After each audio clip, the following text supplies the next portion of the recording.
There is a crime so staggering in its audacity, so perfectly revealing of the gap between what powerful institutions claim to believe and what they actually do when power and profit enter the room,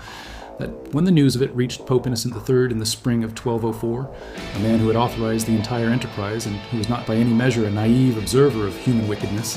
he wrote letters of denunciation so scorching with genuine horror that historians still cite them as among the most emotionally raw documents of the medieval papacy. And what had happened was this. An army that had taken sacred vows before God to liberate Jerusalem had instead sailed into the harbor of Constantinople, the largest and most magnificent Christian city on earth,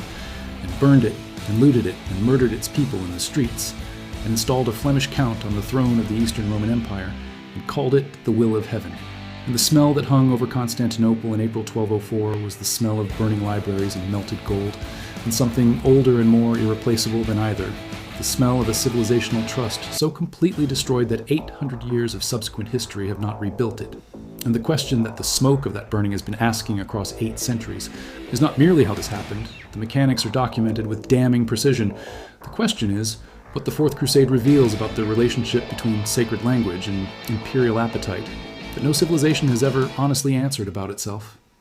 The army that became the Fourth Crusade was broke before it left Europe. And that financial reality is the thread that unravels everything.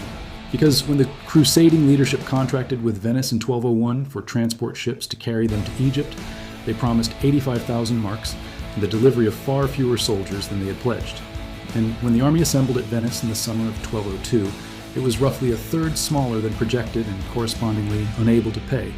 And the Doge of Venice, Enrico Dandolo, 90 years old and nearly blind and possessed of a political intelligence so cold and so precise, that historians have spent centuries debating whether the entire subsequent catastrophe was his deliberate design from the beginning, offered a solution.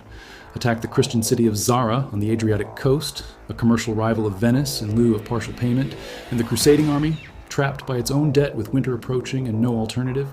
attacked Zara, and Pope Innocent excommunicated every man in the army for it, and the entire crusading force excommunicated, and they kept moving, because the logic of debt and momentum had consumed the logic of purpose. And then came the Byzantine prince Alexios Angelos with his impossible promises of church union and financial salvation, and the machinery that had already destroyed one Christian city now turned its face toward the greatest Christian city in the world. The first attack on Constantinople in July of 1203 was intended to restore the young Alexios to his father's stolen throne, and it succeeded, and then everything collapsed simultaneously, with the specific speed of schemes built on promises no one can keep. Because Alexios had offered the Crusaders rewards that the Byzantine political system would never ratify,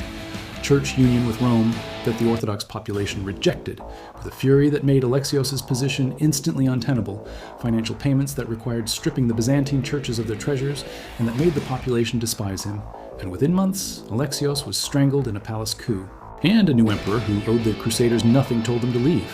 And the army outside the walls, excommunicated and unpaid and furious, held a council and made the decision that sealed the fate of the ancient world. And on April 12th, 1204, the fleet attacked the sea walls of Constantinople. And this time, the walls that had held for 9 centuries did not hold. The section gave way, the Crusaders poured through, and for 3 days what followed was not a battle but a sack. And the chronicler Nikitas Choniets, who was there, who fled through the streets with his family, recorded what he saw with a grief so concentrated it reads like a wound rather than a document. Here is the layer of this story that its traditional Western telling has most consistently refused to examine, which is that the sack of Constantinople was not an aberration, a tragic accident in an otherwise honorable enterprise, but the logical endpoint of a set of institutional and financial structures that made something like it almost inevitable from the moment the crusading movement acquired sufficient military power and insufficient accountability, because the Fourth Crusade did not invent the practice of crusading armies enriching themselves at the expense of populations they were theoretically protecting or liberating. It simply executed that practice on the most spectacular possible target, and the relics that Venetian ships carried back from Constantinople in 1204. The bones of saints and apostles looted from the greatest relic collection in Christendom still sit in Western European churches today, venerated by congregations who do not know or prefer not to know their origin. And the Latin Empire established in Constantinople's ruins lasted 57 years of almost continuous military failure before collapsing in 1261, leaving behind a Byzantine civilization so economically and demographically devastated that when the Ottoman Sultan Mehmed II brought his cannons to those same walls in 1453, the city that had absorbed 9 centuries of assault fell in 7 weeks. What the Fourth Crusade destroyed was not merely Constantinople, it destroyed the possibility of a unified Christian civilization at the exact historical moment when that unity might have produced a genuinely different outcome in the centuries of conflict that followed, and the Orthodox world that emerged from 1204 carried a specific and well-documented suspicion of Western intentions that shaped Byzantine diplomatic decisions for the remaining 2.5 centuries of the empire's existence, including the fateful refusal to accept Western military aid on terms the Orthodox population would have found theologically tolerable, and the schism between Catholic and Orthodox Christianity that the sack of 1204 transformed from a theological disagreement into a civilizational wound has not healed in 820 years. Not through the attempted reunion councils of the 15th century, not through Pope John Paul II's apology in 2001, which the ecumenical patriarch received, but the quiet dignity of a man who has waited a very long time for an acknowledgement that changes nothing structural. And today, in a world where the relationship between Eastern and Western Christianity remains formally unreconciled, where the Hagia Sophia has been reconverted to a mosque, and the question of who owns the inheritance of Byzantium is answered differently depending on which capital city you are standing in, the Fourth Crusade is not ancient history. It is the open wound beneath the current argument, and the question it leaves burning in the air is the question that every institution which has ever wrapped its appetite in sacred language must eventually face, which is this: when the violence done in the name of your highest values exceeds the violence done against them,